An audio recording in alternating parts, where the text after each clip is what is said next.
And then when you suddenly kind of have that 180 or that drop, you kind of just feel like I don't want to use the word fail, but it's almost kind of like that. That's Julia Chien, registered dietitian, six-figure business owner, and she had clients pouring in, revenue growing, everything was working. And then 2024 hit, everything she had built stopped working. And what happened next? And what she learned about the difference between first generation success and sustainable success is what we're unpacking today. Welcome back to your Solid Business Podcast. I am Anik Manalfant. Today's guest built a thriving online practice through COVID, clients pouring in, revenue growing, all the markers of success. And then it all stopped working. Julia Chen is a registered dietitian, the host of Eczema Warrior podcast, and her story is one you need to hear, especially if you have ever wondered why what used to work isn't working anymore. Julia, welcome. Would you take me back to 2020, 2021? You're launching your business, things are taking off. What was that season like for you? I was very fortunate that when I launched my business in end of 2020, early 2021, that was during COVID time. So it was a whole different world during that time versus now, where a lot of people are still online, but I feel like people are searching more of that human connection, in person connections, things like that. And so I did really well in the first couple of years of business. And I'm talking about like getting lots of clients and consistency in generating revenue and organic marketing. And then just riding the high over the past 2 years in the beginning and traveling and doing all the fun things and loving what I was doing. And there was a year, this was last year, yeah, 2024, where things took, I would say it was almost like a 180 for me, at least how I felt in terms of where it was going.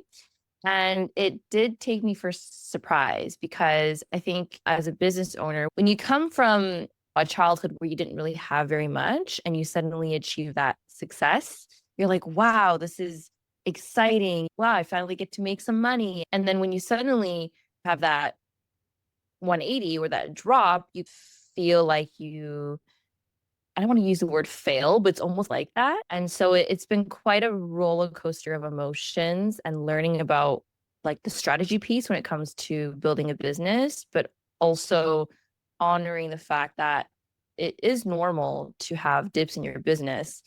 And it's like a learning curve with that.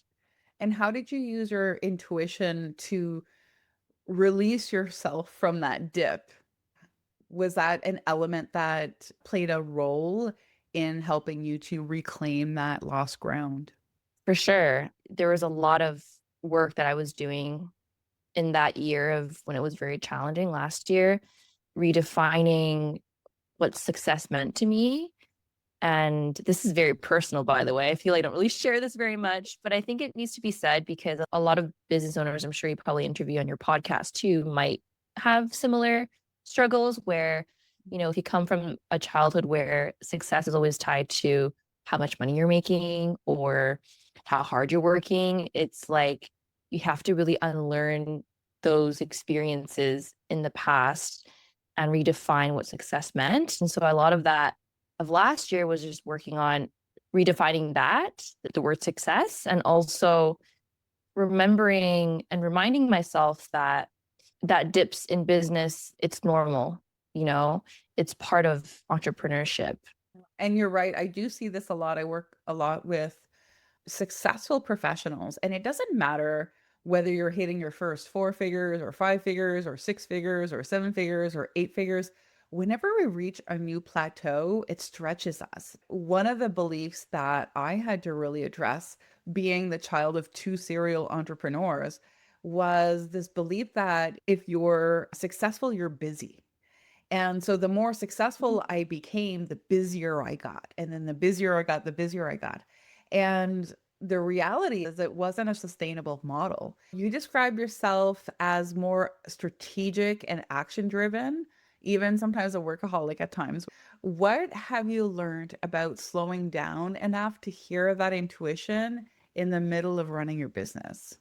I learned, I think the most important thing is that you have to slow down in order to speed up in business.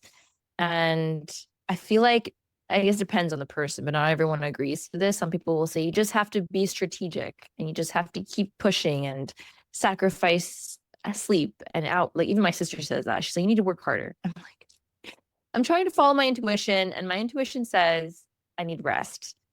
And I fight with myself sometimes because I'm an overachiever and overworker. I'll admit that. So slowing down to me feels like I'm not moving forward. So I really have to learn to, I'm still learning. It's something that I'm trying to unlearn from past generation where it's like you got to work hard to be successful, right? But really trying to slow down and remember that at the end of the day, what's most important beyond business is your health, right? And I've burnt out so many times in the past 5 years of running business, and it's just not worth it. It's so hard to recover from. And yeah, it's just so important to kind of focus on your nutrition and your health, and then the business will thrive afterwards, right? I love that. You have to slow down to speed up. Something that you mentioned was being easily influenced by other people's advice. How are you learning to trust your intuition over those external voices and making choices for your business?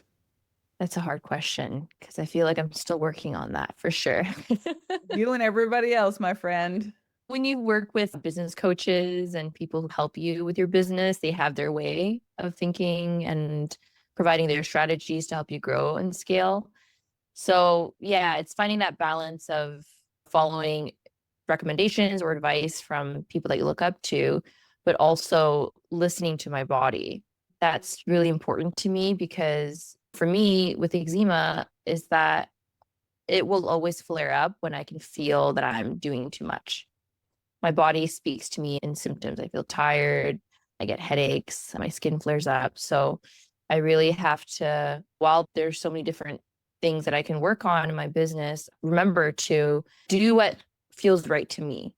I really appreciate that you shared that. What I've learned from trusting my soul enough to lead me forward is it always has the best ideas, right? It always will provide me with the best unique success strategy to get me to where I want to go.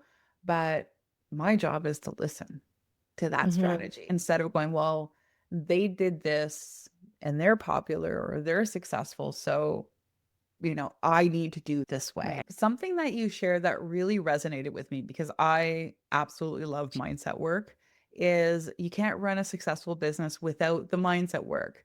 How has doing the inner work around your confidence and identity and the healing helped you show up more fully as the woman that you are in the wellness space?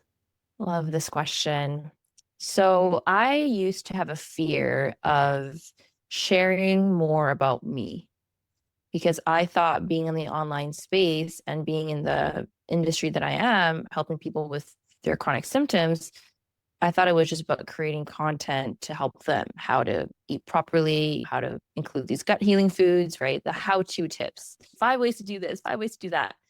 And so I really had to step into my confidence of just being me and just what does Julia like? What is her day like? What does she eat? What are her values? And I didn't see that as value to my audience. And I don't know why I had that idea. I think it's probably from learning from other coaches, like just your practitioner, your professionals, just talk about your audience and how you can help them.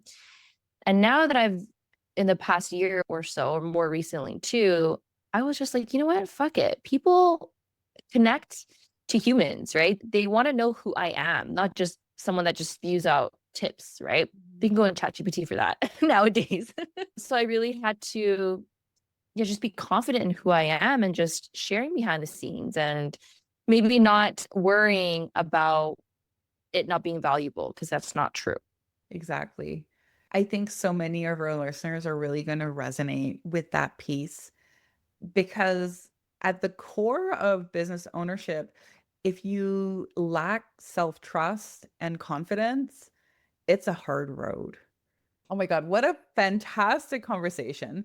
Okay, are you ready? Let's change gears. Quick answers. Let's do a rapid fire round. First thing that comes to mind, what was that first big intuitive yes that shaped your business? Just connecting with my audience, seeing what they like to see, what part of my content or how I show up, building community. Love it. What was a time where you ignored your intuition and then had to course correct? 2024. Mm. When you had that slump? Yes, I had to change my strategy and more importantly, my mindset. Here's a vulnerable piece. What part of your entrepreneurship still feels most vulnerable for you? I think showing up as who I am and being confident in that and not overthinking about what people will think. What would be a mantra that you lean on when you're navigating uncertainty? My mantra would be everything always works out. Don't give up. Believe in yourself. And this is going to sound very corny, but what is meant for you will never pass you. I love that. One takeaway that you want our listeners to remember. Inner work is really the foundation. When you really listen to your body and the signs, whatever that looks like for you from the universe, things in your life that are coming into your life, then it'll help you with navigating your business in a way where you feel more aligned to it. And you're not doing things because someone else said to do it. And you just listen to your own intuition, your own self. It takes work, but you feel much more aligned and even better with showing up in your business.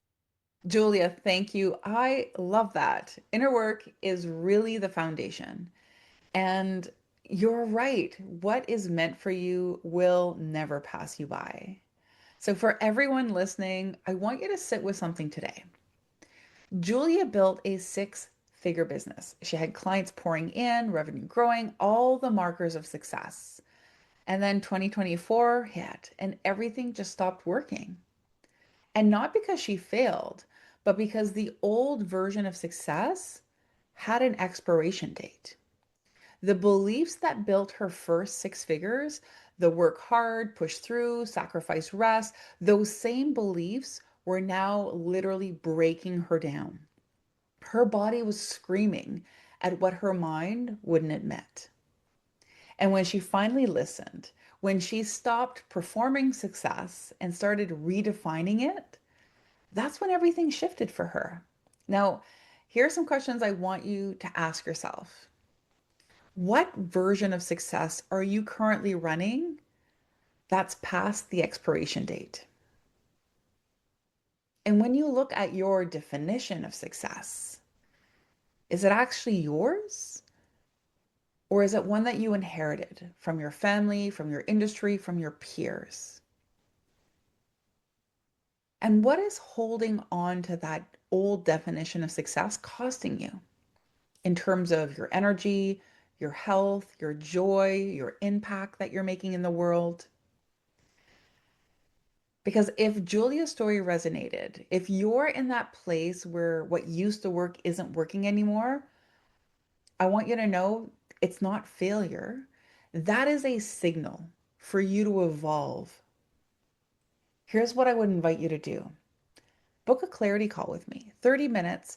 You and I were going to look at your foundations and where they might be cracked and what it would take for you to build success on your terms. So, link for that is in the show notes. You'll also find Julia's links below. She's got her own podcast, The Eczema Warrior. And if her story resonated, her community will feel like home. Until then, trust your intuition, take aligned action, and keep leading with soul.